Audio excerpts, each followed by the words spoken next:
Hello everyone, আসসালামু আলাইকুম। আজকে আমি বলবো যে বাটিক এয়ারওয়েজ হচ্ছে একটা স্ক্যাম ফ্লাইট।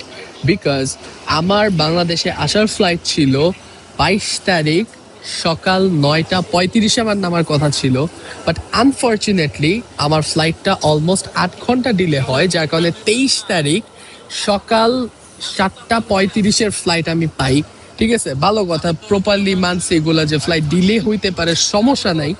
বাট এইখানে আসার পর শুনি যে ফ্লাইট আরো একদিন ডিলে হয়েছে, উইচ ইজ 24 ঘন্টা আরো ডিলে হয়েছে। তো দেখা যাইতেছে 22 তারিখের টিকিট ঠিকই কাটছি, বাট আনফর্চুনেটলি আমার বাংলাদেশে যাইতে যেতে 24 তারিখ। ভাই, আমরা এমনি স্টুডেন্ট মানুষ, আমরা আসতেছি 6 থেকে 7 দিনের জন্য।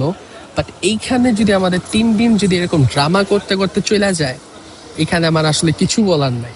তো যারা ভাই বাংলাদেশি স্টুডেন্ট আছেন কিংবা ওয়ার্কার ভাইয়ারা আছেন, আমি 100 থেকে 100 বলবো, বাটিককে সালাম করেন। 1-200 রিঙ্গিত যাই হোক, বেশি লাগুক, আমি প্রেফার করব যে ভালো কোনো এয়ারলাইন্স আপনারা চুজ করেন। আমার লাইফের সব থেকে বড় ভুল হয়েছে এই বাটিক এয়ারওয়েজটা চুজ করা।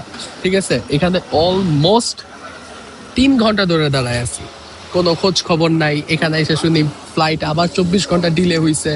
কত যে প্যারা! অলমোস্ট এখানে 100-র উপরে মানুষ আছে যে তারা এই স্বপ্নে ডিসকাস করতেছে। আমার আসলে এখানে কিছু বলার নাই।